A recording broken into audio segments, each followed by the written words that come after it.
পঞ্চগড়ে বয়ে চলেছে শৈত্যপ্রবাহ। মাঘের হাড় কাঁপানো শীত ভোগান্তি বাড়িয়েছে। বেশি কষ্টে আছে ছিন্নমূল ও নিম্ন আয়ের শ্রমজীবীরা। শীতের খবর জানাতে পঞ্চগড় থেকে যুক্ত হচ্ছেন প্রতিনিধি সিদ্ধার্থ কর্মকার। শীতবস্ত্র বিতরণ কার্যক্রম চোখে পড়েছেন কিনা, প্রশাসন থেকে কোনো রকমের কার্যকর পদক্ষেপ নেওয়া হয়েছে কিনা শীত নিবারণের ক্ষেত্রে? হিমালয়ে পাদদেশে অবস্থানের কারণে পঞ্চগড়কে বলা হয় শীতের রাজধানী। আর পঞ্চগড়ে কিন্তু বরাবরই দেশে অন্যান্য স্থানের চেয়ে শীতের তীব্রতা একটু বেশি পরিলক্ষিত হয়। এবছর কিন্তু একটু বেশি আগে ভাগে এই জেলায় আগমন ঘটেছিল শীতের। এবং আমরা মাঘের এই সময়টিতে আমরা যেমনটি লক্ষ্য করছি যে গত কয়েকদিন ধরে কিন্তু এখানে বিশেষ করে 3-4 দিন ধরে এখানে কিন্তু সূর্যের একদমই দেখা মিলছে না। আর যদিও সূর্যের দেখা মিলে তারপরে সেটির কিন্তু উত্তাপ সেভাবে পাওয়া যাচ্ছে না। তো গতকালকেও ছিল 9.7 ডিগ্রি সেলসিয়াস, আজকেও 9.9 ডিগ্রি সেলসিয়াস। এটি কিন্তু মৃদু শৈত্যপ্রবাহ বলে জানিয়েছে আমাকে তেঁতুলিয়া আবহাওয়া পর্যবেক্ষণাগারের পর্যবেক্ষক জিতেন্দ্রনাথ রায়।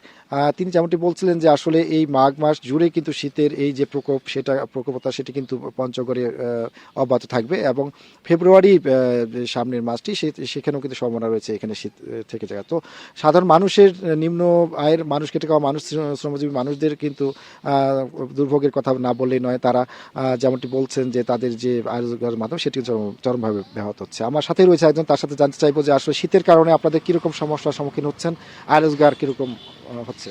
আসলে হলো কি, শীতে তো মানুষ খুব কাতর হয়ে গেছে, ঘর থেকে বের হতে পারছে না, আয় রোজগার করতে পারতেছে না। শীতে মানুষ কিভাবে কাজকর্ম করবে? আসলে সূর্য দেখা গেলেও শীতের প্রভাবটা কঠিন বেশি। মানুষ শীতের কারণে বাইরে হতে পারছে না, ঘর থেকে ইনকাম করতে পারতেছে না। আর এদিকে মনে করেন কোনো নেতাকর্মী ঘরে ঘরে হয়তো কম্বল শীতের এটাও দিচ্ছে না। এই পর্যায়ে আছে এখানকার লোকজন, গরিব মানুষ। ধন্যবাদ। কবিতা, তিনি যেমনটি জানাচ্ছিলেন যে আসলে যে নিম্ন আয়ের যে মানুষজন তারা কিন্তু চরম ভোগান্তিতে রয়েছেন এবং আজকে কিছুটা সূর্য উঁকি দিচ্ছে।